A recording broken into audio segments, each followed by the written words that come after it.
akkas jechuudha an rakkinallee hin qabu duraanii takka faaratti abdalluma abbaa ilmaan kiyyaati maallaqa kiyya fuudhee itti taphate maallaqa kiyya fuudhee israafa godhee olii gafa facaasee narraa fite lammaffaa irratti maallaqa silaa naa dhufe deengadda tilifoonaa wajji fudhatte garuu alhamdulillahi rabbil alamin shari'aa achi keessaa qabu shari'aa kunno as keessaa hin qabalaan xiqqaa kana keessaa hin qaba tilifoona sun ammaan tana fudhatte itti didde jechuudha fudhatte itti didde imoo fi waastaapii fi miseenjera kana maan rabbanadheetiin saniin nama dubbisu jira way garaan na gubate wallaahi wabillahi maaliin godhuu danda'ameere aywa haa fudhattu rakkoon qabu waan takkaas na godhuu dandeessu an sodaa isiitis hin qabu jechuu abbaa fadheetiin naas gargaaruu danda'a abbaa fadheen naafis kennuu danda'a namni wal beekee fi miti hawaa walii godhu garuu an kunno wanni na baasu bishaan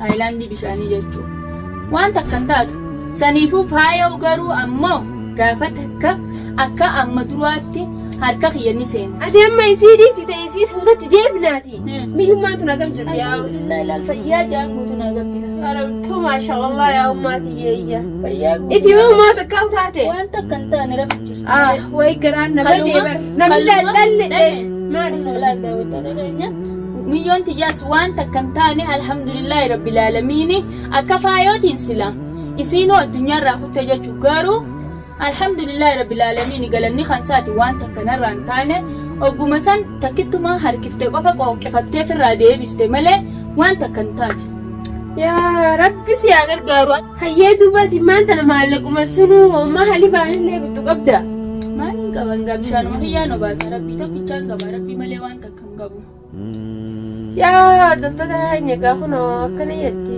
alhamdulillahi rabbil alamin ana gabaadhee godhuuf hin danda'u maaliin godhuu danda'a garuu ni dhufti riskii rabbii harka jirti rabbiin sabab sadhaa jee sababa isaatu nuuf wal faqqade mokkam bakka fadheenaa dhufuus rabbiin naaf kanna jechuu saniif assalaamu alaykum wa rahmatullahi wa barakaatuhu jira jirtu sun jechaa kabajamtoota daawwattoota keenya salaamtaan isheetan onni irraa kaatee bakka jirtu maratti isin haala qabdu isin jecha egaa akkuma beekamu akkuma kalee agartanii kaleessa viidiyoo irratti argitan jeetiin yaada waan faayoon gootee badii faayoon balleessite jechuudha maaliif jennaan faayoon an khalaas akka nama tokkotti namni eega nama jibbee hancufa takka talafatti ufte afaanittiin deeffattu faayoon eegaan isii jibbee khalaas hin barbaadu ati obboleettitii yaa mitii jeen maaliif na jalaa hafuu diddee maaliif na jalaa taa'uu diddee ani isii hin barbaadu ijaanillee isii arguu hin barbaadu maqaa isii izeen dhawammaan tana jechuudha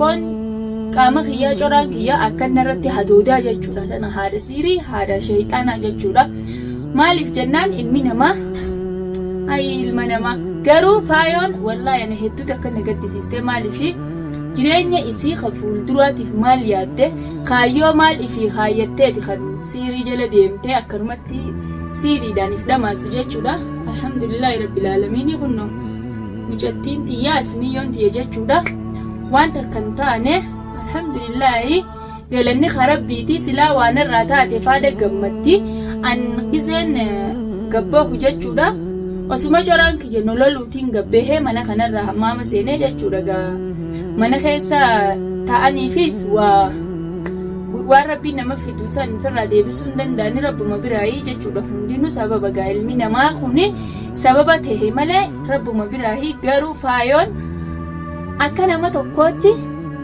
jireenya isii ka fuulduraa firra balleessiteeti kaayyoo ifii kaayyatte san siiriidhaan if jalaa balleessitee jechuudha isiin intala dhalaatii nama ganaa heerumuu taa'u maalirraa kan ka'e kana dhibe maalirraa hiikan isiin kana hunda gootuuf jechuudha silaa nama sammuu qabu taate nama sammuu yaadu taate abdallaadha ka jibbite ilmaan kiyya cubbuun qabdu antanaa jooytuu tortortu waanuma isii rakkisee ganda kaanii kan ulaataan itaan irra deemte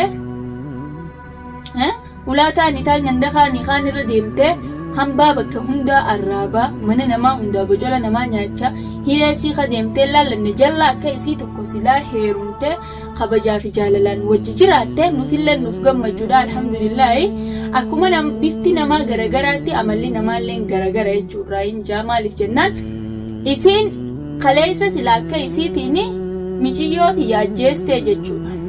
Akka isiitiin jechuudha.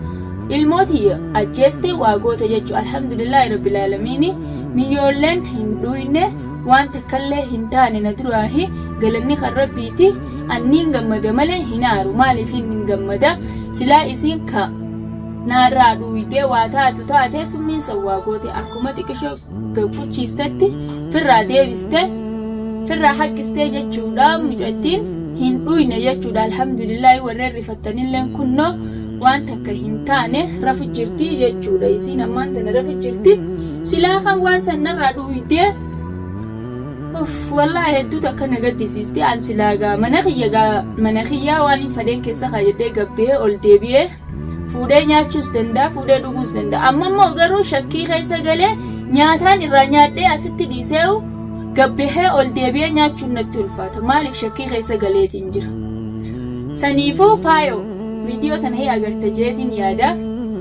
Yoo jaalala Abdallaa qabaatte Abdallaa deem barbaadadhu isin harka jiraa'u jechuu jirani akka feete godhi. Ammoo ilmaan kiyyaa waa godha jettee ilmaan dhuga'ee ilmaan Abdallaati isarraa hin dhale an Abdallaas hin beeku Abdalluma saniif siihu hin beeku jechuu isin lachuutu viidiyoo tana ni gartan jeetiin yaada siifi Abdallaanis isin lachuutu hin beeku xurii qeensa jalaatti isin hin zaabu kara ilmoon tiyya baate hin behinaadha balbala ilmoon tiyya baate narraan behina. Isinitti himeetiin jiraan an ilmaan kiyyaas dhiisee hin deemu arkannaan maallaqa arkannaan ilmaan kiyya lachuutu hamartiidha forora gurraatiin nattiin ulfaatanii taan okotti kaan garaarratti hidhadheetiin baafadhaa jechuu bakka maallaqa dhabeettu miilaaniin deemee sanaa tana keessaa baafadhee bakka lubbuun ishee nafeetee jiraadha. Garuu an sodaateetiif osoo hin taane kaniin asirraa deemuuf dantaa ilmaan kiyyaatiif sodaateetis takka hin qabu silleen sodaadhuan faayoo. Saniifuu kabajaa fi godhiiti nagayaan deemii jallaa akka keetii tokko barbaadadhuuti wajji jiraadhu. Qoy anti hangayoon bultii namaa takkarra lamarra sadiirra bultii namaa diidda qoy zalaalam waasila bultuma namaa diidda. Deemtee tokkicha akka keetii jallaa maa heerumtee wajjin jiraanne bultii namaa badala diidurra. Ish qoottu kaayoo dhabde sittiin kanna dhiirti maliyaana.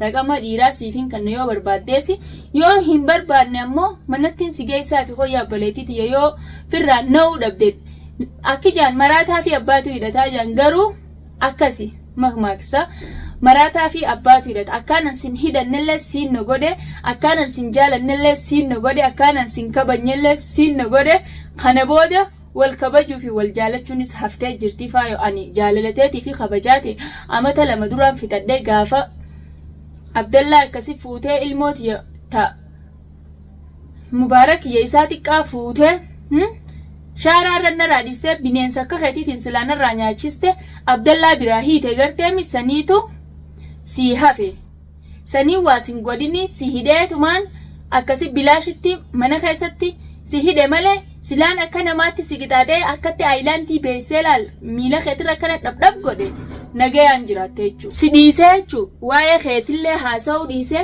maqaa keetillee kaasuu dhiise naatu gaafa sana aayilaandii beeksee silaan akkatti afaanii fi huddutti dhabdhab godhee si beeksee atuu nagayaan jiraatta arra deebitee silaa lamade ilmaan Abdallaa dhiisii deemi ilmaan Abdallaa hin ajjeese jettee olii gadi hin deddeemtu osoo garuu eenyu.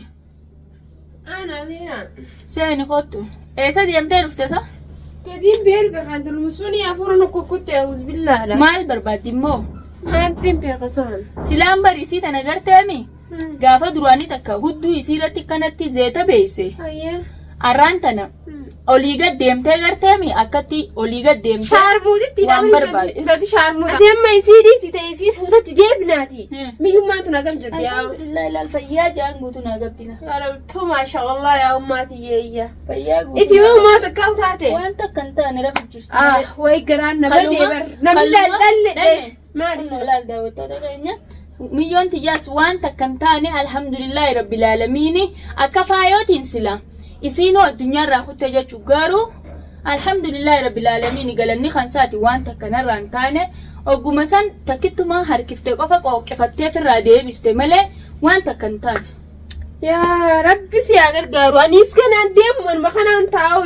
Deemu karaa isaan laga ganaa. hanga niiraan nu dhuftutti asuma tatteenyee rakkannuus. Hayyee dubbati maanta nama maallaquma sunuu amma hali baanillee bittu qabda. Maaliin qaban gaa bishaanuma kiyyaanoo baasa rabbii tokkichaan gabaa rabbii malee waan takka hin qabu. Yaa hordoftoota keenya gaa kunoo akkana jetti. Alhamdulillahi rabbil aalamiin. Ana gabaadhee godhuuf hin danda'u maaliin godhuu danda'a? Garuu ni dhufti riskiin rabbii harka jirti. Rabbiin sababsadhaa jee sababa isaatu nuuf wal faqqade mokkam bakka fadheenaa dhufuus rabbiin naaf kanna jechuu. Saniifuu waan takka waan hin yaadus hin qabu. Miskiinni duraanuu bishaan raafuu gabbisaa jaanii beetee miskiina sanumaafuu bishaan kiyyoo baasaatumaan ilmoon tiyyaas nagayaan naaf jiraatti waan takkallee hin taatuu jechuudha. Isiin immoo akkuma feete taatee akkuma feetes haa godhattu. Garuu guyyaa takka keessi akka tudduu keessa ol dhiitee akka Bagganaa isii waliif tatteenye bara. ni dhufu. Akkasi jechuudha ani rakkinallee hin qabu duraanii takka faaratti. Abdalluma abbaa ilmaan kiyyaati maallaqa kiyya fuudhee itti taphate. Maallaqa kiyya fuudhee israafa godhee olii gafa facaasee narraa fite. Lammaffaa irratti maallaqa silanaa dhufe deengadda tilifoonaa wajji fudhatte. Garuu alhamdulillahi rabbil aalamiin shariyaa achi keessaa hin qabu shariyaa kunnoo as keessaa hin qabalaan. Xiqqaa kana keessaa hin qaba. Wayii tilifoona sun ammaan tana fudhattee itti diddee jechuudha. Tilifoona fudhattee itti diddee iimoo fi waastaappii fi miseenjera kana maan rabbanadheetiin saniin nama dubbisu jira. Way garaan na gubate wallaahi wabillahi. Maaliin godhuu danda'ameere? Eeywaa haa fudhattu rakkoo hin qabu. Waan takkaas na godhuu hin dandeessu an sodaa isiitis hin qabu jechuu. Abbaa fadheetiin naas gargaaruu danda'a abbaa fadheen naafis kennuu danda'a. Namni wal beekee fi miti hawaa walii godhu. Garuu an kunnoo wanni na baasu bishaan. Haayilaandii bishaanii jechuu. Waan takka hin taatu. Saniifuu faayoo garuu ammoo gaafa takka akka amma duraatti harka kiyya ni seenti. Faayoo viidiyoo tanaa si agarta jeetiin yaada akka amma duraatti harka kiyyaas ni seenta inshaallah isni rabbiitii wajjini gaafa harka kiyya seente ammoo khalaas sirraa dhumatte amma ammoo miskiina dhagaye an miskiina jechuun ammoo humnatee hin qabu maallaqa kiyyallee fuutee deemteen yoo maallaqa kiyya naa deebisu taate kabajaafi. Nagayaan naa deebisi yoo hin deebisu jette isni addunyaa akhiratti hin godhu ittiin akka feete ta'i ittiin namallee tumi ittiinillee dhiira fitti biti sannan galchu garuu gaafa takka gaafaan addunyaan faraqaadhaa takka olii takka gadi ansi gubbaa aanuu dhufa akkuma bara kaaniiti gaafaan ansi gubbaa aane san waan dubbattu qofa siin laala gaafa san jechuudha. Amma immoo Sumayyaas akkasii rakkisuu turte kana dura akka keellaallee kabajaadhaan si jala deemtee dhufteetuma isin na biratti hafte. Ati ammoo deebitee Abdallaa niin jaaladhaas hin jechuu san dhugaa seete ansii fi Abdallaadhaas xurii qeensa jalaatti ni zaabu qumaamattiin isin ni zaaba. Qumaamaan sanuu harkaan fuudhanii deemanii bakka zubaalaan jirtu darban. An hangas takkaa'u isiniif hin qabu. Saniifuu waan isii godhu hin qabu inshaallah. Atis guyyaa takka kadhiiga si tufsiisuu si dhufuutaa gaafa san immoo naan hin booyin. Waan hin jee dubbadhu hin qabu gaafa san qofa waan jettee ati dubbattuu fi waan jettee obboleettiitii jettee afaan na dubbistuunis inshaallah biyya namaa tana keessatti hin hafnu ni galla akka dhiitatti si naftu ni bariiti biyyatti waliin numa galla garuu warra keenyaas tilifoona sanirra jira raqabni. Kanin sammuu keessaa qabu eeywa kanin sammuu keessaa qabu sammuu keessaa nabadee jira. Tilifoon mamaa fuuti mee rabbisi haa fuudhu tana wallahi wallahi hattu shaarmuutitti tana obboleetuma deetu an qaratti argu gadi sikiina keessa baasu as booda baantaami anta kalee irrattu isii dhiisuun ta'u kalee garteemi takkitti kalee miyyooti yaa haqqisiiste san garteemi yoo nan dhiigas hin tufsiisin tuujiin irratti fi alliinaa miti saniifuu wanta kalal afaaniin lallabaa ooluunis faayidaa namaan qabdu dubbachaa ooluunis faayidaa namaan qabdu rakkina kiyya kanaa wakkaatti dhageessu barbaadu saniifuu haasawaa sitti hin dhadheeressu. Viidiyoo tana akkuma agartanii sheer bira godhaa faayoo biratti. Sheer godhaa isii bira geessu akkasii kabajamtoota daawwattoota keenya soollee isin dheeresseetiin jira. Assalaamu alaikum wa rahmatullaahi wa barakaatu.